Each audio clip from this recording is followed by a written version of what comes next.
Salut tout le monde, bienvenue dans ce nouvel épisode des Têtes à Cac, où nous allons voir comment faire quand vous êtes dessinateur de presse et que vous avez envie de traiter un autre sujet que celui qu'on vous demande.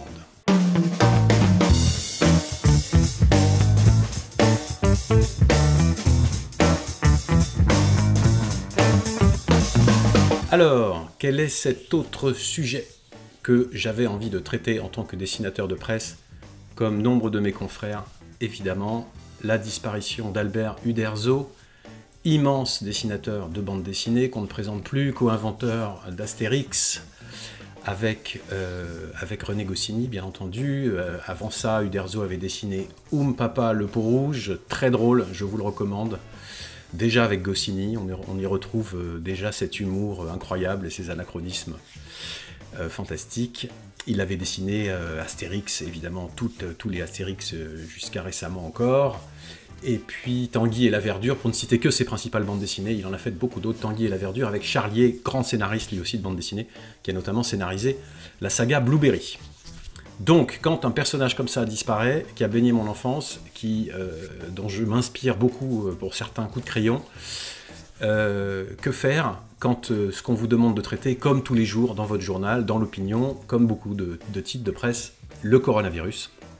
Et l'angle, cette fois-ci, qui m'est demandé, c'est comparaison avec les méthodes de lutte qu'ont employé certains pays d'Asie, la Chine, mais pas uniquement, la Corée du Sud, Taïwan par exemple.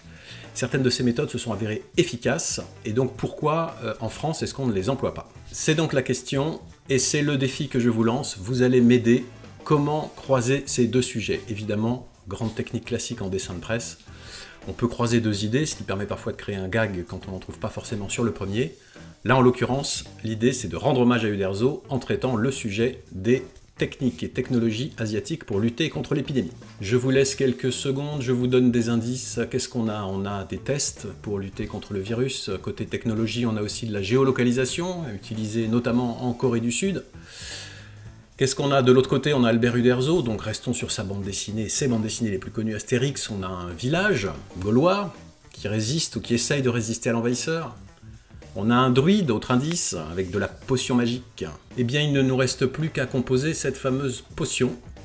Eh bien, imaginons tout simplement un scientifique asiatique, peu importe le pays, puisqu'il y en a plusieurs qui sont couverts par l'article, qui vient proposer différentes technologies qu'ils ont essayées et que nous n'avons pas chez nous. Qui vient les proposer à qui? Eh bien, à des Gaulois. Gaulois représentés par les trois principaux héros de la bande dessinée, Astérix, Obélix et bien entendu Panoramix, le druide, dont on peut voir à certains d'entre eux que la maladie a déjà fait malheureusement un petit bout de chemin, mais les Gaulois, non, préfèrent s'en tenir à leur potion. J'ai eu diverses questions sur ce dessin qui me semblait, moi, assez clair, qui me permettait surtout, vous l'aurez compris, de rendre hommage à ce génie, ce prodige du dessin qui était Uderzo, du coup en essayant de reproduire le plus fidèlement possible son trait pour les personnages d'Astérix.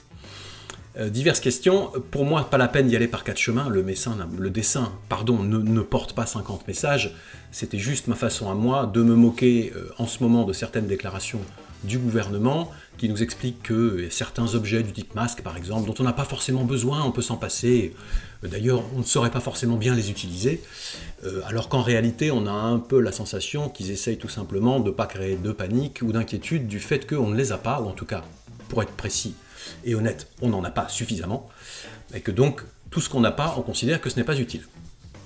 Il n'y a pas d'autre gag caché dans ce dessin, c'est ça, et c'est surtout, encore une fois, une manière de rendre hommage à Uderzo. Donc vous le voyez, quand on n'a pas envie de traiter directement le sujet qu'on nous propose, il y a souvent un moyen détourné de parvenir à ses fins. Comme disaient les Gaulois, tous les chemins mènent à Rome. Bonne semaine!